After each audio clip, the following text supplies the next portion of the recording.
Kismet, beloved, it was meant to be, said Rosalie Lario, the author. We all believe in destiny, and for those who don't, destiny has a way of making them believe in it. I often wonder what should happen if we had the powers of destiny and could go forward in time to see what destiny has in store for us. And so, once upon a time,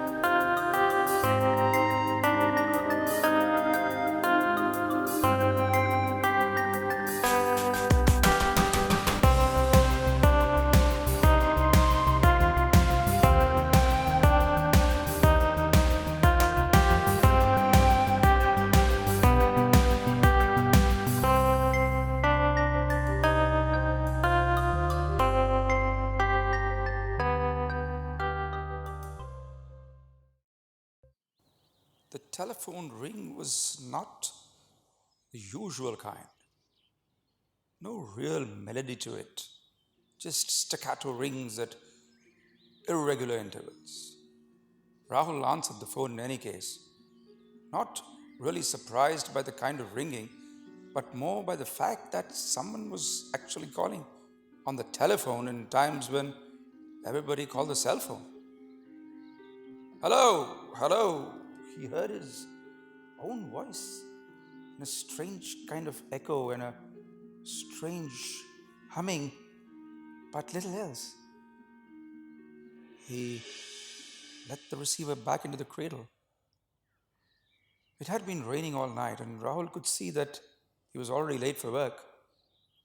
The dark gloom outside had fooled him into believing that it was still early in the morning, when it was, really time to wake up. He drew the curtains open to figure how bad the storm had been, and what he saw revealed to him what was wrong with the telephone. The storm had knocked down the telephone pole, and the telephone lines had lain severed in a puddle, emitting little sparks. What a mess. The telephone rang again. Must be the electrical interference, Rahul thought, but answered nonetheless. This time, he was certain he could hear a girl's voice in the background. He heard her say something like, "It fell in the water." "Hello, this is Rahul Sharma. If you're trying to reach me, please call me on my cell phone," Rahul instructed clearly, and was about to hang up when a surprised voice asked, "Rahul Sharma?" "Yes," Rahul answered, a little irritated.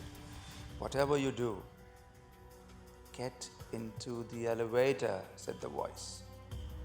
Rahul was confused. "What?" "The elevator at work. Get into it." That was the last thing he heard before the line went completely dead. Rahul got into his office building to find long queues snaking towards the elevators. The shortest one had Riya standing at the end of it. Riya and Rahul had shared 2 years of their lives, but it did not last, and the end was bitter. Now, it would be really awkward standing behind her in the line, but it was what it was. Riya noticed Rahul and ignored him. He ignored her too. The elevator doors opened, allowing them in. When Riya got into the elevator, it was almost full. Getting in would be standing really close to her and literally rubbing shoulders with her. And then he remembered the voice on the phone.